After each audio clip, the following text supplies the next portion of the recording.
Bom, gente, por tudo. E graças ao grande feedback positivo que nós tivemos em decorrência da primeira apresentação, nós resolvemos fazer uma segunda.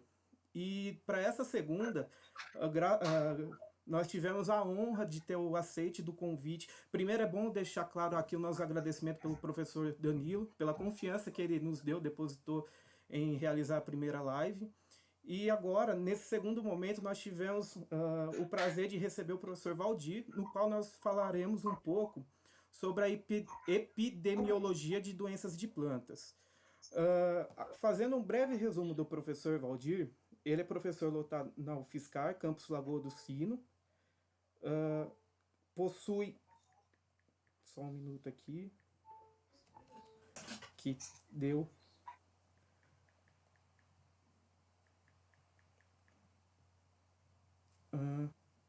Bom, cadê agora a apresentação do senhor? Professor, não vou conseguir apresentar o senhor aqui, não. Tranquilo.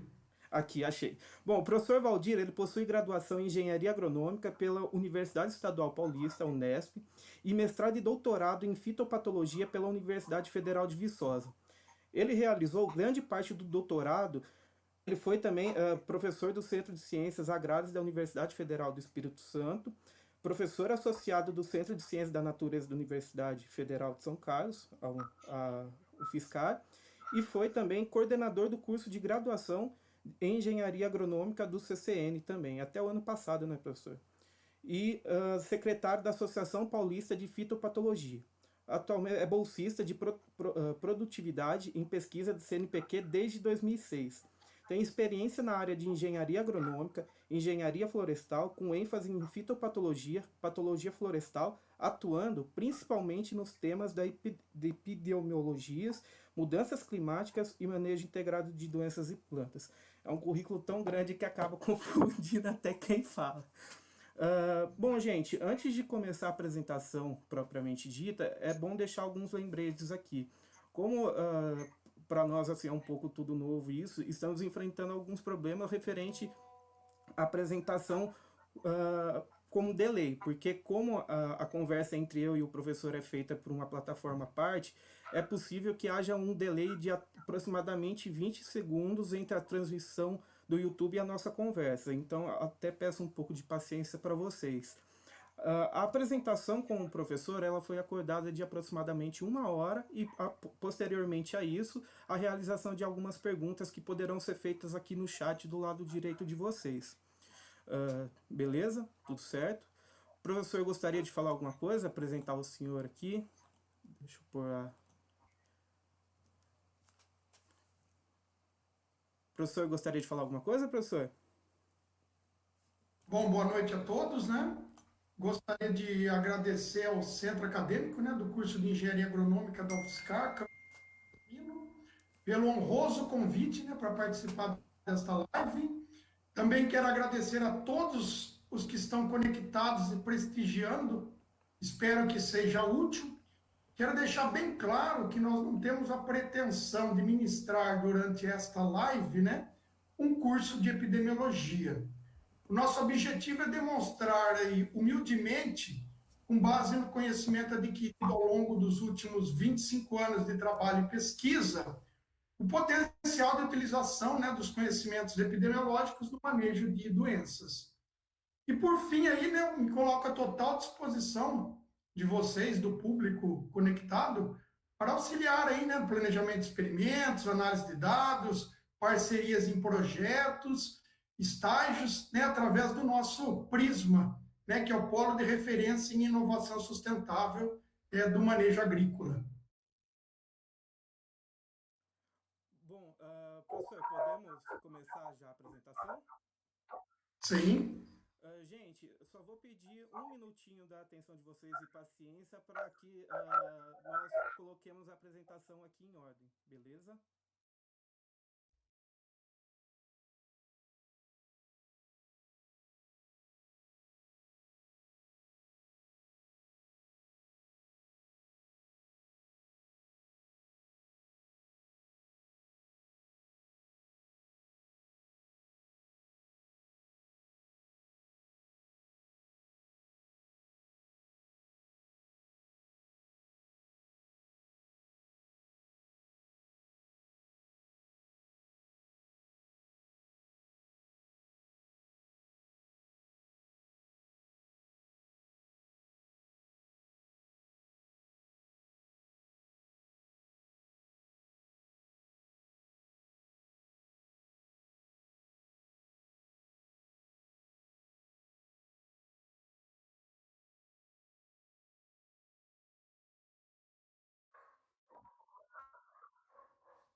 Bom, então, com base no que nós discutimos, né, conversamos, hoje o que a gente pretende aí é, pensando nesse momento, né, de pandemia que estamos vivenciando, é um bate-papo sobre epidemiologia de doenças de plantas.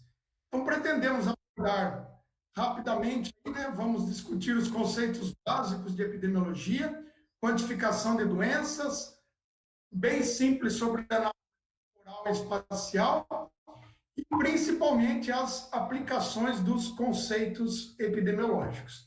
Então, nós estamos lotados, né, no Centro de Ciências da Natureza, campus Lagoa do Sino, né, da Universidade Federal de São Carlos, campus localizado aí em Buri, implantado em 2014, né? Então, a universidade possui 4 campos, né? E aqui está o campus Lagoa do Sino, né? Então, a gente já aproveita para fazer o convite para aqueles que não conhecem, né? A UFSCar aqui está de portas abertas, é uma fazenda de 643 hectares, então sejam muito bem-vindos aqui para conhecer e estabelecer parcerias com a nossa universidade. Pensando no epidemiologia, o primeiro conceito que a gente diz é como se ocorre o desenvolvimento de doenças. Para tal, nós temos aí o famoso triângulo, né? Se eu tenho a doença, eu preciso da presença de um patógeno virulento e agressivo, suscetível e de um ambiente favorável, né? E, obviamente, quando a gente vai para o plantio comercial, temos a atuação do homem nos 3 vértices, né? Atuando no patógeno, no hospedeiro e no ambiente. Esse patossistema agrícola pode ser um pouco mais complexo para algumas doenças onde nós temos também vetores envolvidos, ou seja, os vetores que levam, disseminam, transmitem o patógeno. Então, o papel da epidemiologia é tentar entender todas essas variáveis para que a gente possa manejar adequadamente as doenças. Dentre os grandes nomes, né, da epidemiologia, o primeiro, considerado o pai da epidemiologia, o Van der Planck, define a epidemiologia como a ciência da doença em populações. O professor Jürgen Kranz, né, com o qual tivemos a possibilidade, inclusive, de convívio na Alemanha, define como estudo de populações de patógenos em populações de hospedeiros e da doença resultante, sob a influência do ambiente e interferência humana. Ou seja, ele já coloca na sua definição a questão do tetraedro. O professor Zadox, o estudo de populações de patógenos de hospedeiros, que leva a algo novo. O que é esse algo novo? A doença, né, que pode ser considerada uma nova população, né, de plantas doentes, indivíduos. Então, quando pegamos as 3 principais definições de epidemiologia, né, a gente verifica uma palavra em comum nas 3, que são populações. O que isso significa? Né? Um indivíduo, uma planta, não é importante? É sim. Porém, o que buscamos entender na epidemiologia é como essa doença realmente avança tanto no tempo quanto no espaço em termos de populações, né? O quando uma planta doente ela avança, o que se dissemina, como que isso ocorre em termos de plantio, em termos de propriedade, em termos de regiões e inclusive em termos de país, né? E aí a epidemiologia é uma ciência que ela trata, une várias outras disciplinas em comum, né? Ecologia, patologia, né? Então temos inúmeros conhecimentos, né, da parte teórica, parte prática, para que realmente a gente consiga aí desenvolver os nossos trabalhos, tanto em termos acadêmicos quanto aplicado. Né? Na parte acadêmica, a gente tenta entender o comportamento, né, a estrutura e o comportamento das doenças, para que na parte aplicada, realmente na tomada de decisão, a gente consiga otimizar as estratégias de manejo. E qual que é o papel, então, do epidemiologista, né? Ele tem aí, com base no seu conhecimento, ele pode escolher dentre as diversas estratégias de manejo aquela mais adequada para cada situação, recomendar o momento, a intensidade, o número de vezes que uma determinada medida deve ser aplicada e realmente aí proporcionar, né, o estabelecimento de um manejo econômico e racional das doenças, né? Então, o papel do epidemiologista é extremamente importante, né? Tentando realmente determinar qual a melhor estratégia a ser utilizada. No que diz respeito à epidemiologia, né, nós tivemos a grata oportunidade dada pelo professor Francisco Xavier Ribeiro do Vale, que foi meu orientador, né, de, durante o período que a gente estava lá, da gente trabalhar na elaboração de um livro, né, de epidemiologia, juntamente com o professor Laércio Zambolin. Né? E aí nós tivemos a participação dos principais epidemiologistas do nosso país e também de colaborações externas. E uma coisa extremamente importante nesse livro, né, foi que, juntamente com o professor Francisco, nós tivemos a possibilidade de discutir muito, né, durante a elaboração do livro com o professor Jürgen Kranz, né, lá na Alemanha, e inclusive ele escreveu o prefácio do nosso livro, tá?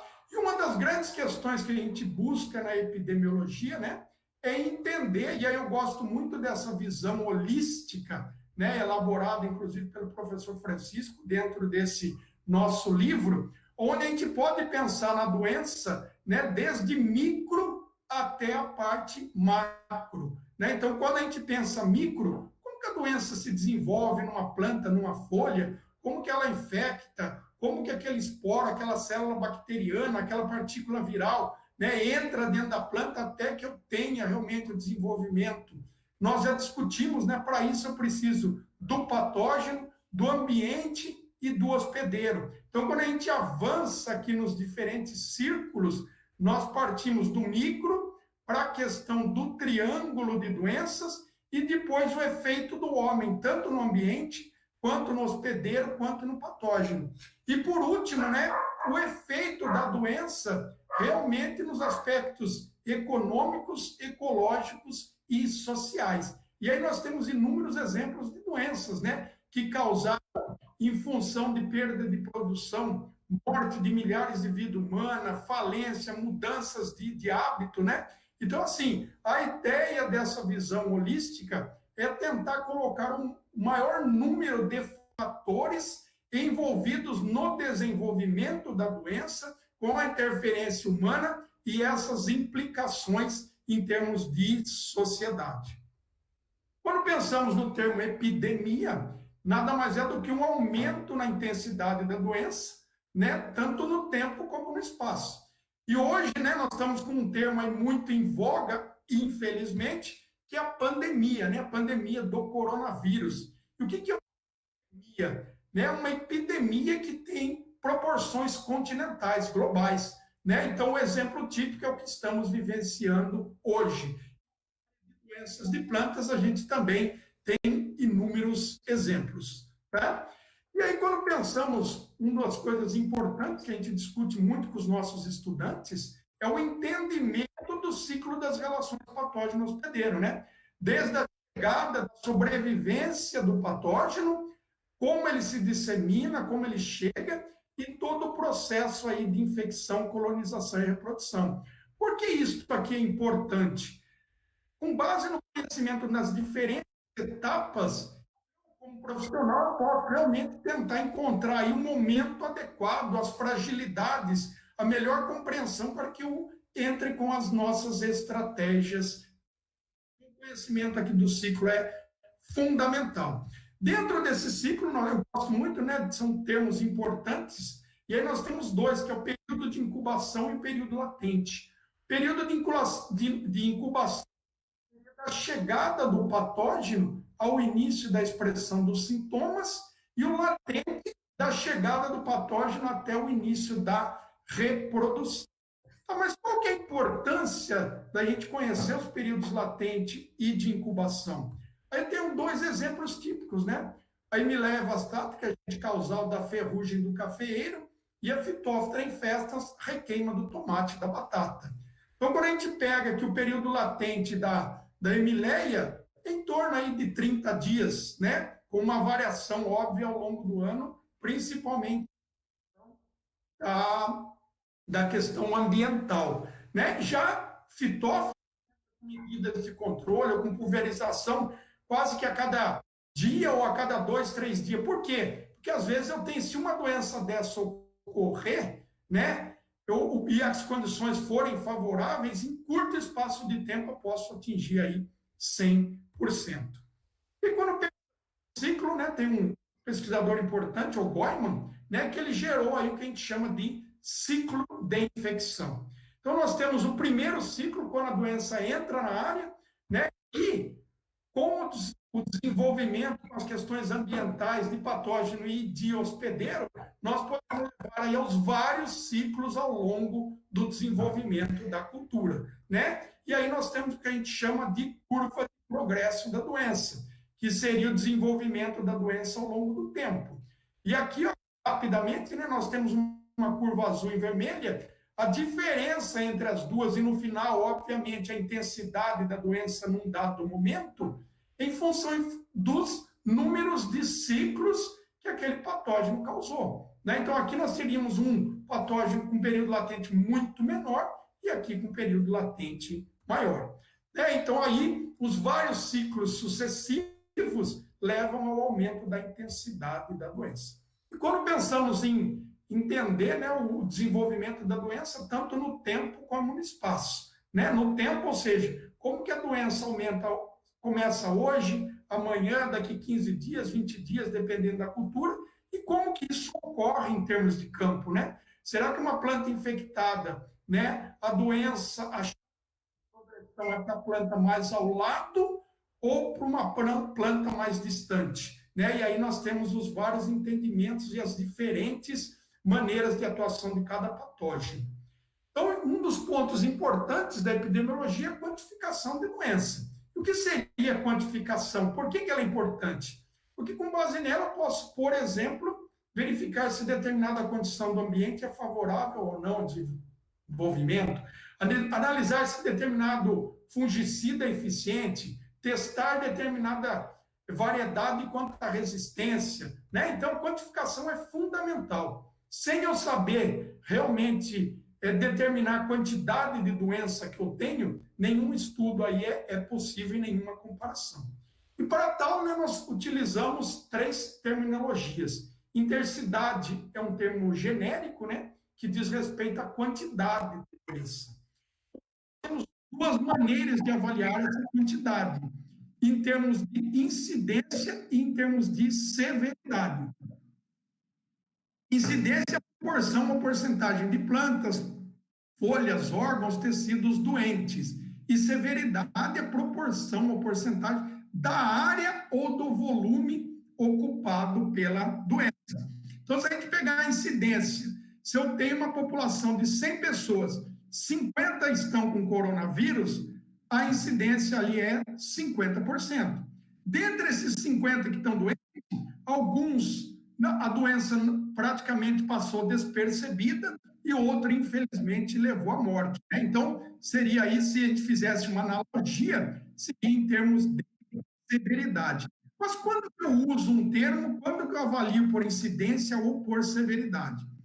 A incidência é indicada principalmente para doenças que afetam a planta toda, né? Viroses sistêmicas, murchas, ou para aquelas doenças em que uma única infecção é suficiente para impedir a comercialização. Então, por exemplo, nós temos algumas doenças aí que infectam, né, os produtos comercializáveis, que se a gente pensar em termos de exportação, né, que o mercado consumidor, comprador não quer uma única lesão, então a presença daquela lesão já inviabiliza a comercialização. E já a severidade, principalmente para doenças foliares, né? Então, quando a gente compara incidência e severidade, incidência é fácil de ser avaliada. Basta eu saber diagnosticar adequadamente a doença, né? Porque aí é sim ou não. Porém, na severidade, eu tenho que determinar a área ou volume ocupado, o que não é tão simples, né? Imagine aqui a ferrugem do eucalipto. Se eu perguntar para todos que estão presentes aí ouvindo, cada um falaria um valor para as lesões causadas aí por toxina, tá? Então, é uma dificuldade. Porém, temos maneiras de nos auxiliar para que a gente minimize essa variabilidade, que são as escalas diagramáticas. que nada mais são do que representações ilustradas de uma série de plantas, folhas ou partes de plantas com diferentes níveis de severidade, né? E aqui um exemplo, né, de uma escala diagramática para ferrugem do eucalipto. Onde vai no campo avaliar a severidade, nós vamos com uma escala dessa que nos dá um balizador. E aqui é um ponto importante, né? O olho nosso é treinável, então a gente tem possibilidades de treinar para que a gente realmente chegue num valor muito próximo daquilo que realmente está acontecendo no campo, tá? Alguns problemas relacionados, né, à quantificação. Saber diagnosticar a doença, se é realmente aquilo que a gente está falando, experiência e conhecimento do avaliador, saber diferenciar tecidos doentes e senescentes, muitas vezes é um estádio fenológico aí, né, tecnologia do hospedeiro interferindo, época correta de avaliação e realmente, na minha determinação, você precisa ser acurado para que os dados realmente sejam confiáveis. E qual a frequência e o tempo que eu devo avaliar? Vai depender muito do objetivo do trabalho, né? Mas um indicativo, né, seria aí o período latente. Se eu tenho uma doença, né, um patógeno, o período latente é de 30 dias, se eu for fazer avaliações temporais, né, eu tenho que utilizar esse período latente como balizador. Ou seja, se a doença, o período dela, completar um ciclo é 30 dias, o máximo de intervalo de tempo que eu tenho que avaliar é de 30 dias, senão já estou perdendo o número de ciclos, né? E aí eu vou avaliar e aí, de repente, eu estou subestimando o que realmente aconteceu. Muitas vezes nós utilizamos calendários ou intervalos pré-estabelecidos e hoje alguns usos de determinado uso de grau-dia e determinado estádio fenológico. Como a severidade tem uma subjetividade envolvida, existe software que permite o treinamento, né? Treinar o olho nosso para que a gente possa realmente quantificar adequadamente a severidade. 2 exemplos aí, o Strain e o Dispro. O professor Francisco, né, junto com a equipe, lançou um software, né, o Quant, justamente para quantificar a doença. Então, você transforma as centenas, milhares de cores de uma folha em 3, 4. E aí, através do programa, você determina a área foliar lesionada.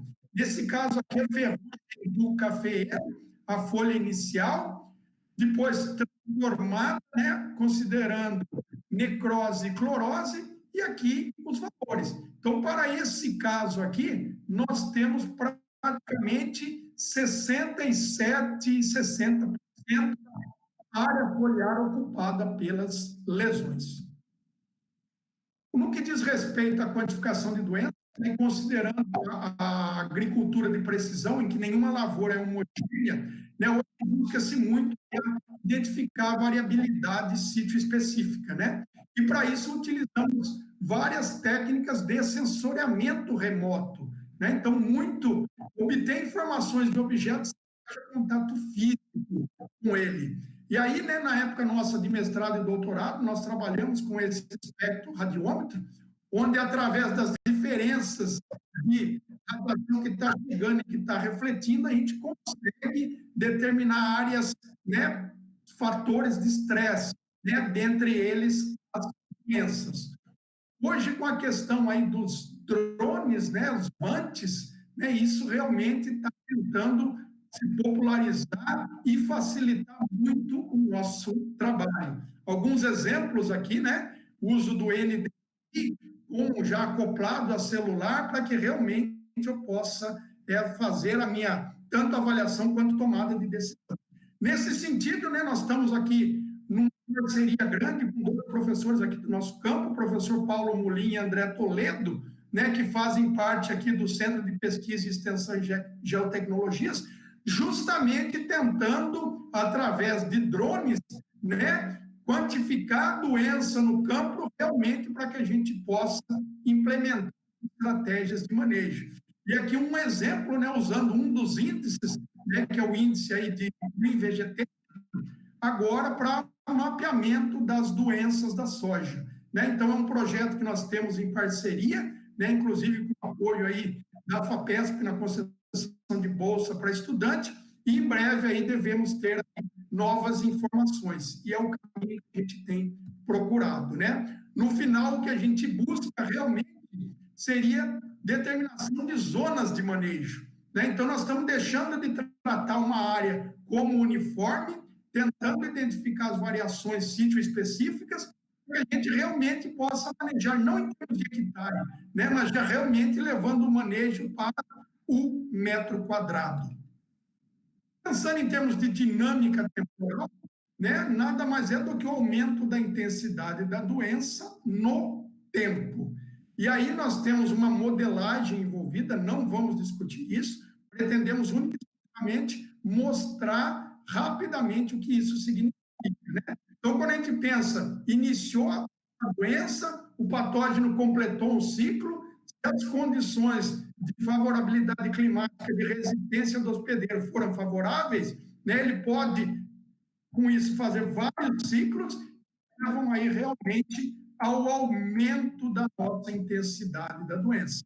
E através dessa curva de progresso da doença, eu posso determinar, por exemplo, as interações entre patógeno hospedeiro e ambiente, avaliar estratégias de manejo, prever níveis futuros de doença, verificar e validar simuladores. Então, é uma ferramenta de extrema utilidade. E aqui, quando nós escrevemos o capítulo de análise temporal no livro, uma das coisas que nós buscamos foi as informações que podem ser obtidas de uma curva de progresso, né? Normalmente, o que se determina através de modelos matemáticos é somente a quantidade de inicial e taxa, que é a velocidade de aumento da doença. Porém, nós temos inúmeras informações que podem ser tiradas dessa curva. E aí nós temos que utilizar essas ferramentas a nosso benefício para que a gente possa realmente otimizar a tomada de decisão quanto ao manejo. E aí, quando a gente fala, né, não poderíamos somente mostrar, né, mas nós temos diferentes modelos, né, aqui é um linear, aqui é um exponencial, né, então nós temos uma modelagem aí que entra no que diz respeito aos ajustes, né? Lembrando que na natureza nenhum sistema biológico cresce a velocidade aí constante indefinidamente. Porque se ele atingiu 100% da área, 100% da folha, etc., nós não temos por onde mais a doença aumentar. Aqui nós vamos mostrar dois exemplos, né? Um da requeima da batata. Então, se a gente pegar aqui, a doença começou no mesmo dia em 3 variedades diferentes de batata, porém, nessa primeira, em um mês, aqui ela já tinha atingido 100% de doença, né? Levou aí quase 2 meses e nessa mais de 3. Né? Então, com uma mesma quantidade de inóculo, se a taxa, se a velocidade de desenvolvimento da doença é diferente, isso tem implicação.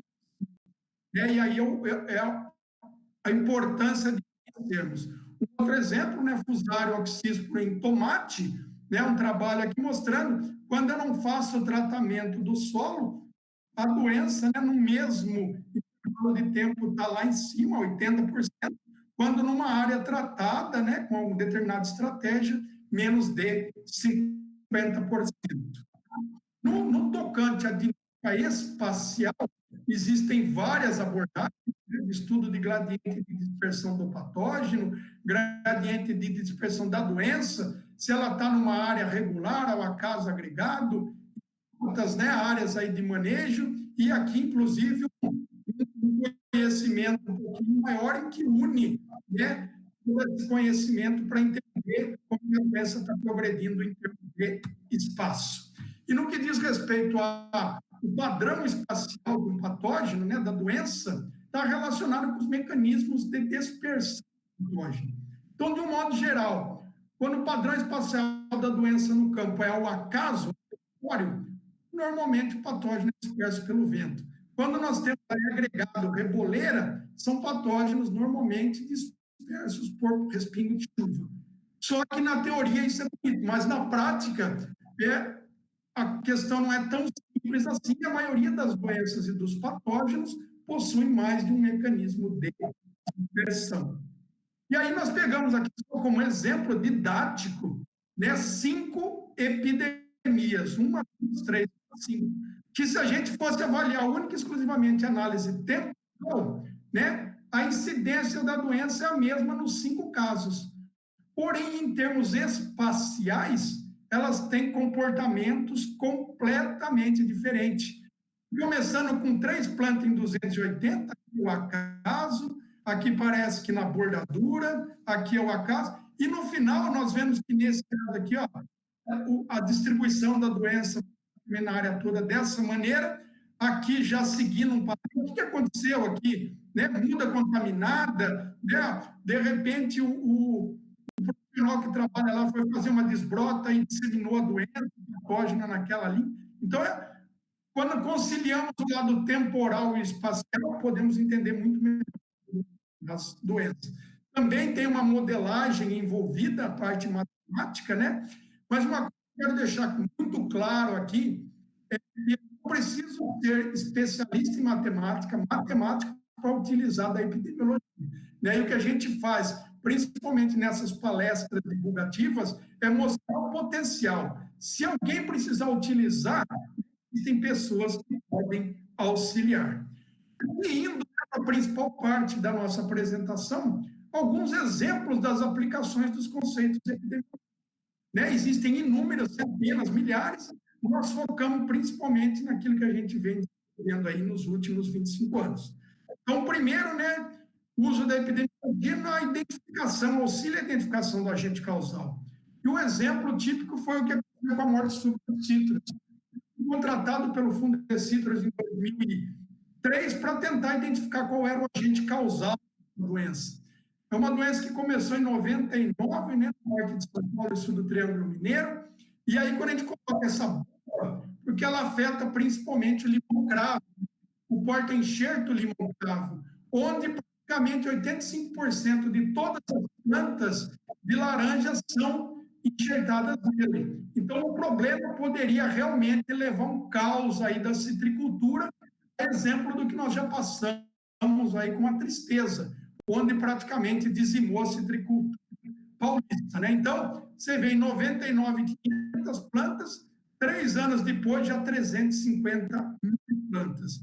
Aí foi a determinação do sintoma típico da doença na região da enxertia, esse amarelecimento ajudou muito, aqui vistas dos pomares, realmente, naquele momento, uma preocupação muito grande, vista aérea, praticamente o talhão inteiro tomado por essa doença, né? Plantas aí tentando substituir, mas em pouco tempo também já estavam contaminadas, e algumas surpresas no campo, né? Alguns porta-enxertos não desenvolviam doença, né? Aqui, totalmente comprometido em cravo,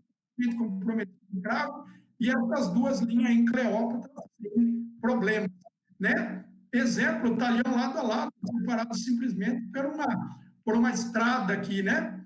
Então, o que estava acontecendo? E entrou a epidemiologia, né? Vários trabalhos feitos para tentar entender como que a doença disseminava tanto no tempo como no espaço, né? Então, aqui, a gente vê nesse caso aqui, ela começou com 3%, em 9 meses, estava 22% do talhão tomado. Nesse caso, em 2%, depois de 6 meses, 60%. Praticamente o talhão inviabilizado dos comerciais, né? E aí, por que eu falo que a epidemiologia auxiliou na identificação do agente causal? Porque através das comparações com os dados epidemiológicos que foram obtidos com essa doença, verificou-se que o comportamento dela era muito parecido com a tristeza do citro. Aqui, a modelagem em termos de morte súbita e aqui a tristeza, praticamente a mesma equação. Também trabalhamos junto, né, com o grupo aí do Renato Bassanese, equipe da Exal, tentando aí entender essa questão da epidemiologia. Trabalhamos muito na tentativa de identificação do vírus, né? Todas as plantas tinham o vírus da tristeza, conseguimos purificar o vírus aí no Oviride, né, em colaboração com vários pesquisadores, né? Mas várias publicações, mas realmente a epidemiologia que deu norte, porque até hoje a gente não cumpriu postulados de Koch para identificar o agente causal. Porém, através dos dados epidemiológicos direcionados nas estratégias de manejo, né? Não transportar material contaminado, excluir subenxertia com porta-enxertos tolerantes. O que seria essa subenxertia? Eu tenho a planta minha original, né, a bactéria, e aqui o limão-cravo, e eu planto porta-enxertos tolerantes ao lado e faço a enxertia. Né? Aqui planta, isso aqui quando fizemos, depois de 1 ano e meio, né, e isso inclusive indo plantas enxertadas já do viveiro. Por que subenxertado e não só utilizando esse enxerto? Porque o limão-cravo tem algumas características. Naquela época, né, isso aqui é uma planta que estava quase morrendo, a subenxertia que era auxiliando na recuperação da planta. E aí nós fizemos uma analogia com o que acontece com a ponta de safena, né? Então, apesar de eu ter um comprometimento na região aqui do floema, quando eu faço a enxertia, seria praticamente a minha ponte de safena, né? Levando a uma sobrevida aí da nossa planta, tá? Uma outra utilização seria na elaboração daquelas escalas diagramáticas. E aí estamos publicando um artigo este ano, né, com a ferrugem do cafeeiro conilon, e aqui as escalas para realmente auxiliar as pessoas no nível de campo. Uma outra, na época do cancro cítrico, tivemos que elaborar as escalas para que realmente a gente pudesse quantificar a severidade da doença. Uma outra utilização seria na determinação das condições de favorabilidade climática ao desenvolvimento das doenças. E aí um dos exemplos que a gente cita é o trabalho de mancha angular e ferrugem do feijoeiro, né? Que é o professor Francisco, eu ainda tinha cabelo, o Reginaldo, o Pierce, o Elton Costa, e um trabalho aí que foi feito, né? Então, no plantio das águas, né, quem predomina é a mancha, a ferrugem está lá embaixo. Por quê? Por causa das condições climáticas. A gente olha essa figura aqui e vê que nesse período o que predominou foram temperaturas acima de 21 graus, né, que são extremamente favoráveis para o patógeno. Contrariamente, durante o inverno, quem predominou foi a ferrugem. Porque nessa época nós tivemos prevalência de temperaturas abaixo de 21 graus.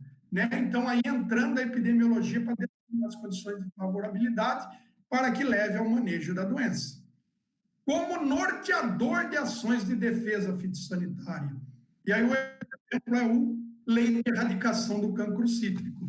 Né? Então, o cancro é causado por uma bactéria, Xanthomas, a dispersão dela é pela chuva a distâncias muito curtas, e quando eu tenho associação com vento, a distâncias curtas, o que leva no campo a um padrão fortemente agregado. Né? Então, isso aqui seria um talhão de plantas, em preto aqui seriam as plantas do doentes. Elas estão agregados, o que facilita a erradicação, a eliminação das plantas doentes. Porém, né, a lei de erradicação do cancro, mesmo levando ela a rigor, a partir de 96, a intensidade do cancro começou a aumentar no estado de São Paulo. O que aconteceu naquele ano? Né? Nós tivemos a introdução da larva minadora. Será que a minadora interferiu, mudou a epidemiologia do cancro cítrico? Né? Naquele ano, o Fundecitos publicou uma revista, né, A Guerra, prejuízos de 300 milhões de dólares. Né? Então, todo um trabalho aí para tentar entender o que aconteceu. Vários trabalhos publicados, né?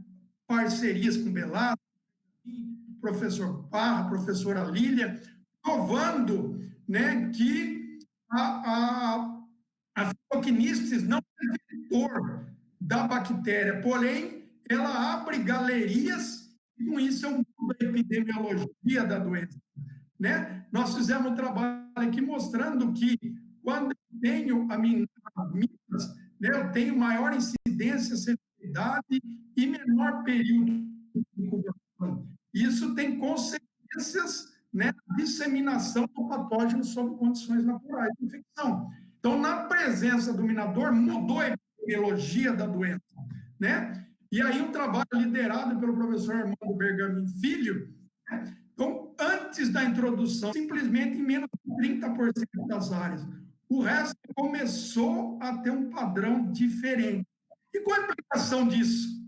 né? As equipes entram para fazer erradicação, fazem a erradicação da planta e do raio de 30 metros, volta dali 15 dias, tem doença, volta dali 15 dias, mais doença. Então, assim, mudou completamente, né? Então, antes do cancro, essa era a lei. Eu encontrei uma planta doente aqui, eu erradico ela em um raio de 30 metros e volto. Porém, após a introdução, isso já não estava funcionando, né? E aí, com base nas análises epidemiológicas, houve uma mudança da legislação naquele momento. Então, incidência menor que 0,5%, eu faço o raio, porém, se for maior que meio, eu tenho que eliminar o. E aí, uma vista aérea do que a gente via aí no campo, né? Então, realmente, né, a mudança da legislação foi importante naquele momento, porque com isso reduziu aí a incidência de doença. Então, o conhecimento epidemiológico atuando aí, inclusive, no portador de defesas fitossanitárias. E um outro grande exemplo seria na avaliação de estratégias de manejo, né? Aqui é um trabalho grande que a gente tem com manejo da ferrugem em café Conilon. E aí nós comparamos o que o produtor faz com um manejo diferenciado, levando em consideração a codificação da doença. Fizemos em 2 regiões do estado do Espírito Santo, né? E aí a gente vê, aqui é interessante mencionar, que nós utilizamos o Conilon, e o Colinon, ele é formado de vários clones, né? Aqui o Vitória era 13 clones. Então, nós acompanhamos o desenvolvimento da doença nos 13 clones nas 2 regiões, vendo que há uma diferença no progresso da doença entre os clones. Ou seja, se eu fizer, por exemplo, uma aplicação de fungicida na área total, eu posso estar utilizando fungicida a mais, né? O manejo pode ser feito por clone, né? E dependendo aí da época, até a aplicação pode ser desnecessária. Então, ressaltando a importância do monitoramento, né? Só em termos de volume de fungicida, quando nós fizemos o manejo diferenciado, reduzimos aí 71% o volume de fungicida aplicado por hectare por ano, comparado com a aplicação em área total. E em termos de custo, né, que muitas vezes importa para o produtor, o custo dos 2 sistemas foram iguais, né? Nas 2 áreas, praticamente o mesmo por entre o nosso manejo e o manejo feito pelo produtor. Então, uma redução média de gasto com fungicida de 32%, obviamente um aumento do custo de mão de obra, mas mostrando que no final praticamente os gastos se equiparam, porém eu tenho menor impacto ambiental, um produto diferenciado, né, e agregação de valor. Um outro trabalho é a avaliação de clones, né, de seringueiras, folhas. Foi uma orientada de doutorado, né, acompanhou aí todo o desenvolvimento em 18 clones de seringueira e no final, determinando, inclusive por análise multivariada, agrupamos os clones por nível de resistência. Então, podemos disponibilizar isso para o produtor, ó, se você tiver numa região que a favorabilidade é grande, você tem que utilizar tais clones, senão o problema é muito grande. Um outro de manejo integrado da mancha angular, né? Nós integramos o uso de fungicida com molibdênio e vimos que quando a gente integra, né, o molibdênio, de alguma forma, ele permite uma concentração. Então, nessas situações, eu tive menor intensidade da doença, maior área foliar, maior fotossíntese, maior produção. Então, realmente, a integração de estratégias foi importante. Também avaliamos aí, por exemplo, né, a comparação de doença em sistema orgânico e convencional de macieira, lá na região de Urupema, em Santa Catarina. E verificamos, né, nos trabalhos de 2 anos, que o progresso da doença foi um sistema orgânico. Então não é para utilizar orgânico de maneira alguma. O que a epidemiologia estava mostrando para aquela situação, temos que tomar cuidado, temos que entrar com estratégias, talvez antecipadamente. E uma outra linha seria realmente determinar quanto que essa causa, né, de redução de produção. E aí o meu doutorado, né, orientado pelo professor Francisco, professor Zambolim, professor Luiz Cláudio, professor Carlos Martinez, professor Raul, professor Kranz, nós trabalhamos na interação das duas doenças. Né? E a gente vê aqui uma forma ilustrativa, quando eu tenho as duas doenças, olha o que aconteceu em termos de produção, né, de danos. E aí nós conciliamos isso com variáveis fisiológicas. Né? Um exemplo aqui, determinando o índice intermediário, e aqui toda a questão do fotossíntese das plantas. Né? Gera vários artigos, né? E demonstrando novos conceitos, né? Associando a fitopatologia com a fisiologia, né?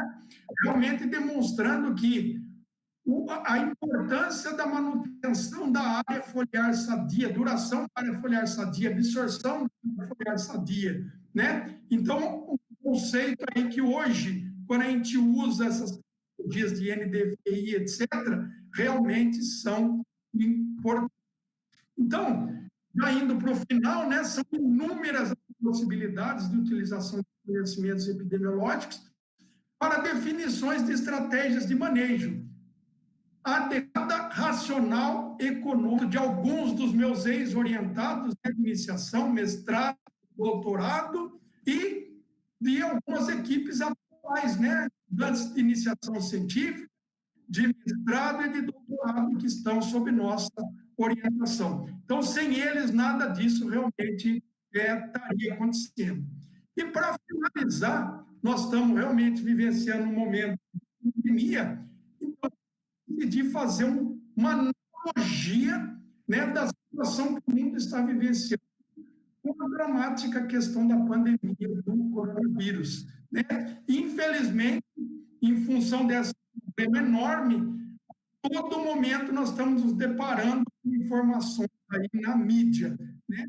E aí eu também me uno, na verdade, às mais de 10 mil vítimas que nós já tivemos no nosso país. Né? E a gente espera que realmente minimize o problema. Quando pensamos em termos de curva, né, nós discutimos análise temporal para doenças, volta a dizer simplesmente uma analogia, não sou médico, não tenho conhecimento nenhum sobre coronavírus, vou mostrar única e exclusivamente, em termos didáticos, o que tem acontecido com o coronavírus aí, em termos de temporal. Então, até os 500 primeiros casos, né, a doença estava seguindo um padrão exponencial. A partir de um dado momento, né, em vez dela seguir o exponencial, ela mudou de direção. Né? Ela teve uma desaceleração. O que será que levou a isso? Provavelmente a implementação da quarentena, né, em São Paulo, né, no dia 23 de março, quando São Paulo tinha 40% de todos os casos confirmados de coronavírus no Brasil. Né? E aí, alguém pode falar, mas isso é ao acaso. Né? Mas a gente comparar o que aconteceu no país com o que aconteceu com os Estados Unidos, né? No dado momento, a nossa curva era a mesma. Os Estados Unidos, a intensidade da doença continuou em exponencial, né? Porque lá, até um dado momento, não tinha implementada nenhuma estratégia de mitigação. Então, provavelmente, no que diz respeito à diferença da intensidade aqui, foi devido às estratégias de mitigação implementadas no Brasil. Né? E aí, só em comparativo, no dia 29 de abril, enquanto nós temos 79 mil casos aqui, lá 735 mil. Então, o que a gente está mostrando aqui, realmente, as medidas de mitigação, realmente, parece que estão surtindo efeito positivo. Obviamente, a doença continua aumentando numa grande progressão, né? Mas se fizermos as coisas adequadamente, podemos aí tentar minimizar respeito aí, temos que realmente acreditar, confiar na ciência, né? Nessas últimas semanas, nós não ficamos presos em casa, nós ficamos salvos em casa, né? E, adicionalmente, ajudamos a salvar aí muitas vidas. Então, a quarentena, o distanciamento social, eu gostaria de agradecer imensamente ao Centro Acadêmico pelo convite, a todas as pessoas que estão conectadas, se disponibilizaram a estar assistindo, né? Então, muito obrigado. E nos colocamos à total disposição para as perguntas. Bom, professor, primeiro eu gostaria de agradecer pela palestra. Ah, realmente é um assunto muito importante e isso nós vemos assim durante a graduação várias e várias vezes. Gostaria só de pedir uma desculpa em relação ao áudio, porque em alguns momentos houve interferência. Infelizmente, isso é por conta da conexão mesmo. Então, quem por acaso tiver alguma pergunta referente à apresentação, pode colocar ali no chat que nós faremos questão de perguntar para o professor. Enquanto isso, professor, aqui vai uma pergunta minha própria.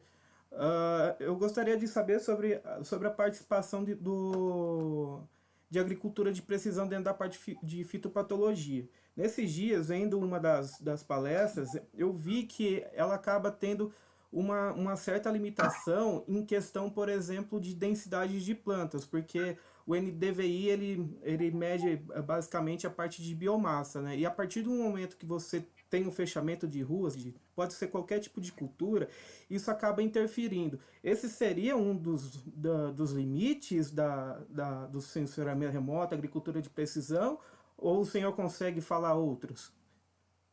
Na verdade, Vitor, boa pergunta, né? Hoje o sensoriamento remoto está em voga e tenho certeza que ele vai colaborar muito conosco.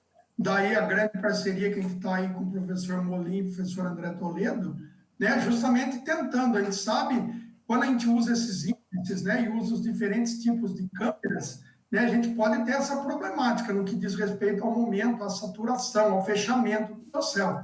Aí a importância da correlação e do estabelecimento, né, das relações entre o que eu estou vendo em termos e realmente em loco, avaliação em campo. Então, o trabalho que a gente está procurando fazer no que diz respeito à quantificação de doenças para a tomada de decisão a posteriori, então nós temos as imagens, porém nós conciliamos a avaliação por sensoriamento com a avaliação usual que deve ser feito em termos de indo no campo, avaliando severidade, avaliando presença ou não de doença, de pragas, para que depois a gente possa correlacionar. E aí sim a gente pode tentar minimizar a problemática envolvida. Mas esse é das questões aí que tem que falar alguma coisa. Alguém tem mais alguma pergunta? Aqui no chat ou até mesmo no WhatsApp, recebendo aqui. Professor, eu também gostaria de saber um pouco em relação ao manejo integrado. Principalmente na parte de citros, assim, ele foi uma medida bastante eficaz. Ele, junto com a parte de agricultura de precisão, eles confluem ou eles são diferentes? Assim, dá para trabalhar com ambos ou chega em algum momento que eles acabam um entrando na área do outro?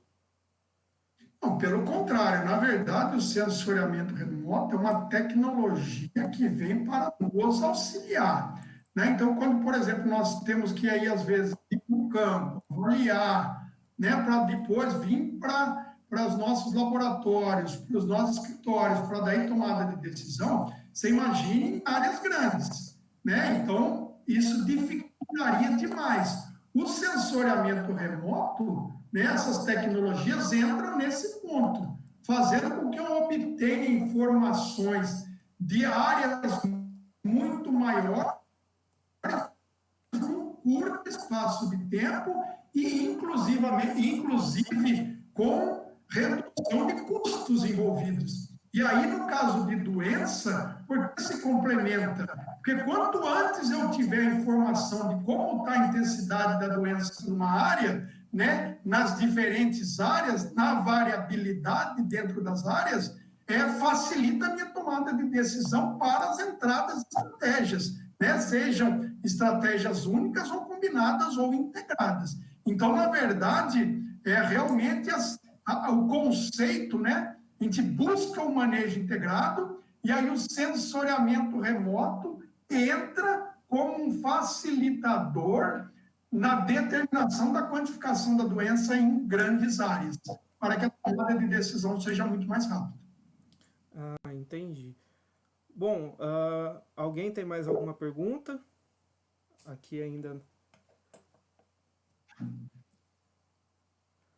Alguém do Prisma também, né, professor? É bom cobrar a turma do Prisma também que está assistindo nós lá de fazer perguntas, senão o nosso orientador vai pegar no pé depois.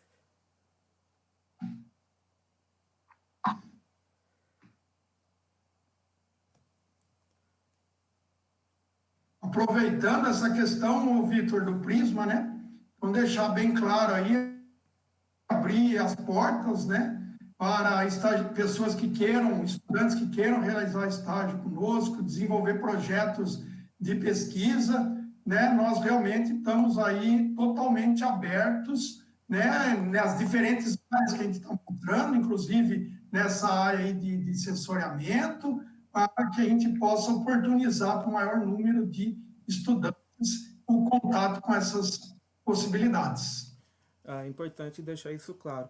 Bom, professor, ó, surgiu a primeira pergunta aqui, de uma integrante do Prisma, é a Marcela Munhoz. Ela pergunta se as diferentes estratégias para o combate de doenças são economicamente viáveis ou a viabilidade das mesmas se vem depois de aplicadas. Bom, na verdade, é uma pergunta extremamente importante, né? Porque nós, como profissionais, como técnicos, né? Como formadores de opinião, né? A gente tem que tentar conciliar, né? O que seria a melhor estratégia para aquela determinada situação. E aí os estudantes sabem que eu gosto muito de utilizar o termo que nós não temos receita de bolo, ou seja, eu tenho que estar no campo, eu tenho que estar visitando aquela área, fazer o acompanhamento para que eu possa realmente sugerir, indicar estratégias de manejo. Mas, obviamente, que o lado econômico tem que ser levado em consideração. E aí, quando a gente fala, inclusive, em sustentabilidade, muitas vezes leva a uma confusão, né? Mas a sustentabilidade em termos econômico, ecológico, ambiental e social. Então, não adiantaria de nada eu estar recomendando uma estratégia de manejo para o produtor, se ela, de alguma forma, não for trazer retorno financeiro para ele. Né? Então, realmente, o lado econômico tem que ser levado em consideração. E aí, inclusive, uma grande lacuna que a gente tem. A grande maioria dos trabalhos científicos, eles não levam em consideração a parte econômica. Né? Então, é realmente uma área, né? E eu falo dentro da fitopatologia, uma área realmente importante de ser agrupada, ou seja, eu tenho que levar o conhecimento fitopatológico, epidemiológico de manejo com toda a questão aí econômica, ambiental e social.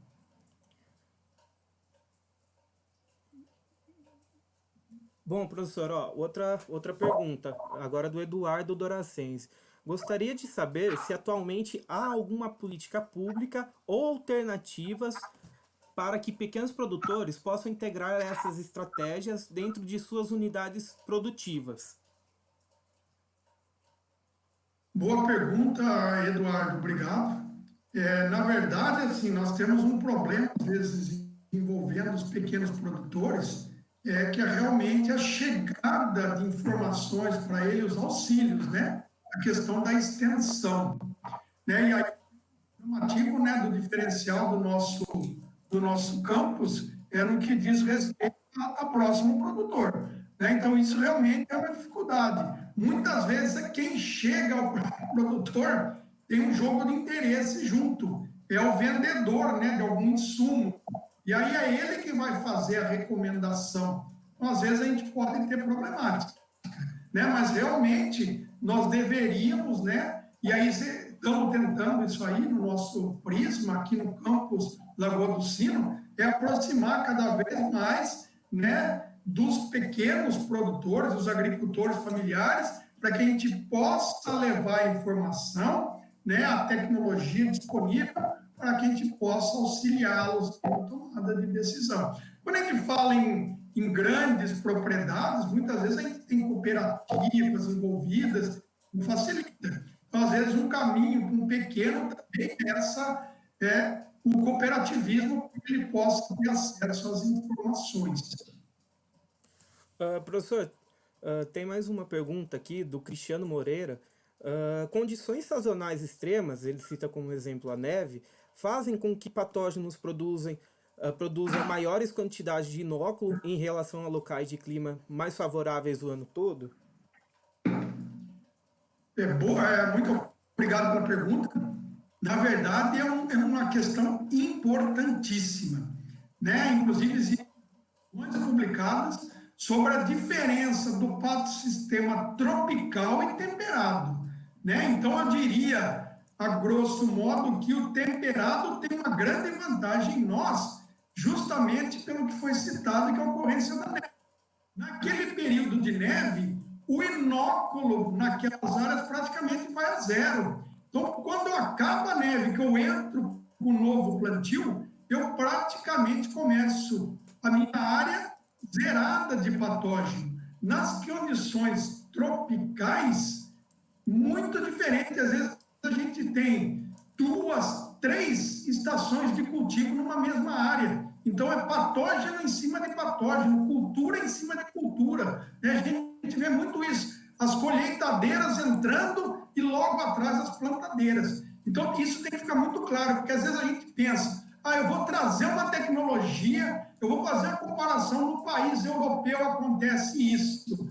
Lá é uma situação, né? O clima é completamente diferente. Então, quando a gente analisa o triângulo, patógeno, hospedeiro e ambiente, eu posso ter um patógeno, hospedeiro, mas num ambiente diferente, aí o temperado é completamente diferente do tropical, as consequências epidemiológicas são totalmente diferentes, tá? Então, isso tem que ficar muito claro para todos, porque é muito comum a gente ouvir, às vezes, vamos pegar lá no país tal, isso funciona, vamos trazer para cá, né? Então, o trazer tem que ser com responsabilidade, teste das tecnologias aqui, para que a gente realmente tenha certeza do funcionamento. Mas, epidemiologicamente falando, são 2 patossistemas completamente diferentes, temperado e tropical. Aí, professor, tem uma notícia do Rodrigo Marques, que eu acredito que seja o professor Rodrigo Marques, se for um grande abraço para ele. Qual a importância do vazio sanitário na epidemiologia de doenças na soja? Professor Rodrigo, muito obrigado por estar conectado e estar assistindo, né? Excelente pergunta. O propósito do vazio sanitário é com relação à minimização, redução do inóculo. Então, o que acontece?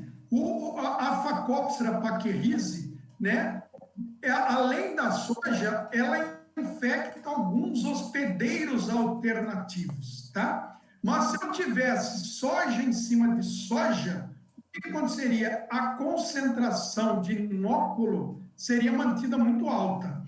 Então, a ideia do vazio fitossanitário com base epidemiológica foi o quê? Quando eu retiro a soja, que é o hospedeiro principal, e Phacopsera é um patógeno obrigatório, né? Apesar dele ter hospedeiros alternativos, o principal hospedeiro dele é a soja. Com isso, eu levo a concentração de inóculo muito para baixo, né? Eu reduzo o inóculo. Aí, quando eu volto com o meu plantio, no momento em que a lei permite, né? Eu começo o plantio com, teoricamente, uma concentração de inóculo baixa. Então, o principal papel do vazio fitossanitário legislado aí para o Brasil todo, com diferenças de épocas de plantio, o intuito é redução de inóculo. Bom, professor, muito obrigado pela palestra de hoje. Obrigado pela confiança que o senhor depositou no centro acadêmico de estar aqui presente no dia de hoje. Obrigado por todas as conversas assim que nós tivemos durante esses tempos aqui, que o professor sabe que nós pastamos um pouquinho para colocar isso online. E queria só dizer aqui, deixar claro para todo mundo que a atitude do centro acadêmico com essas lives é basicamente e contra toda essa maré que tá assolando ultimamente, que é a questão do isolamento. O centro acadêmico respeita o isolamento, acredita que realmente essa é a medida mais eficaz, porém esse isolamento ele não pode ser imposto na questão do conhecimento. Então, essa onda de lives veio justamente para isso, e nós vimos nisso uma oportunidade de romper com essa barreira de isolamento através do conhecimento e da sabedoria de inúmeros profissionais. 2 semanas atrás foi com o professor Danilo Stipe, hoje foi com o professor Valdir, e, claro, vamos deixar aberto para quem sabe não venha muitos outros profissionais aqui engrandecer muito esse evento que o Centro Acadêmico está proporcionando. Bom, professor, eu gostaria de agradecer Ô, imensamente por Victor, Pode falar, professor. ô, Victor, eu gostaria de aproveitar essa oportunidade, realmente parabenizar vocês, né? Apesar da questão do distanciamento, eu acho que o louvor da atitude que vocês estão tendo. Então, nós temos que tirar proveito da situação que a gente está, né? Então, já que estamos isolando, uma ferramenta aí de live, do webinar, é extremamente proveitosa, né? Diferente para todos nós, né? Mas aproxima pessoas, né? A gente estava vendo, tivemos profissional dos estudantes, tá? Então, eu agradeço muito a oportunidade, tá? Se vocês me conhecem, estou totalmente à disposição. Agradeço vocês. Também não poderia deixar de agradecer a minha família, né? Porque para que a gente possa participar dessa live, webinar, né? O meu menino mais velho, o Gabriel, me ajudou com a parte um pouco tecnológica, a Exatamente. minha esposa Sônia, a minha menina Mariana, de 4 anos. O apoio familiar aí foi também crucial, tá? Mas muito obrigado e estamos à total disposição de vocês. Professor, nós que agradecemos. E só como um último recado, gente, quem puder, acesse as redes sociais do CA, curta tanto o Facebook, o LinkedIn, o Instagram, porque, claro, assim como teve hoje, nós estamos preparando, trabalhando para que venham as novas e novas atitudes, assim, com o passar do tempo. Bom, gente, acredito que com isso nós podemos finalizar nossa transmissão de hoje. Aqui fica o convite para quem sabe numa próxima estar junto de nós aqui e fique por dentro através das nossas redes sociais. Bom, gente, brigadão. Até a próxima. Boa noite a todos.